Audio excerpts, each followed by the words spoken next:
So a quick look at the market action in the middle of the week here in Asia. Certainly we are seeing this optimism spreading across global indices.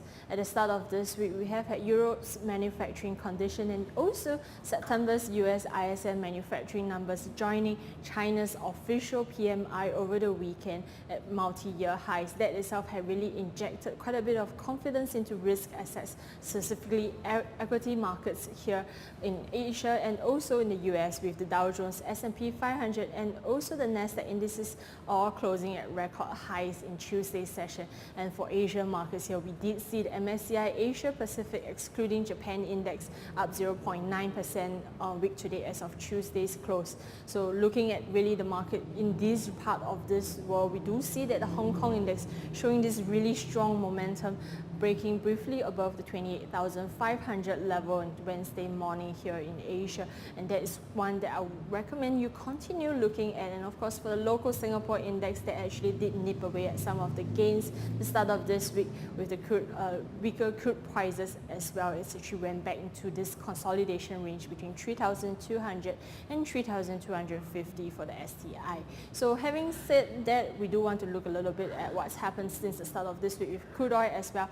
WTI futures actually dipping briefly to trade below $50 per barrel in the morning session. So other than the fact that at the start of this week we have heard from OPEC highlighting an increase in terms of production, which actually points to actually lower compliance.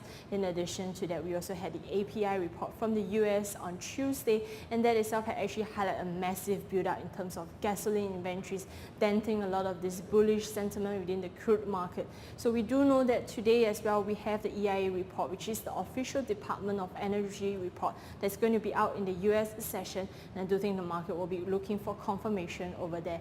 So having said all this recap, what are some of the key items to look out for the rest of the trading week? We do know that as of last week's week ahead video, I've certainly mentioned that the non-farm payrolls number for September is going to be something that the market would really focus upon.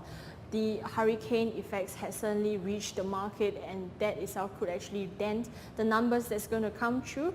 Bloomberg's current market consensus do point at 80K addition, significantly lower than the 156K that the market had previously been expecting.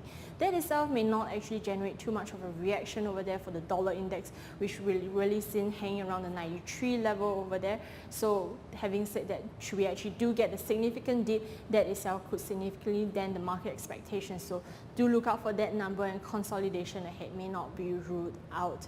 So ahead of which, of course, we also know that for Wednesday sessions, we also have something to look out for, and that specifically is also Federal Reserve Chair Janet Yellen's address.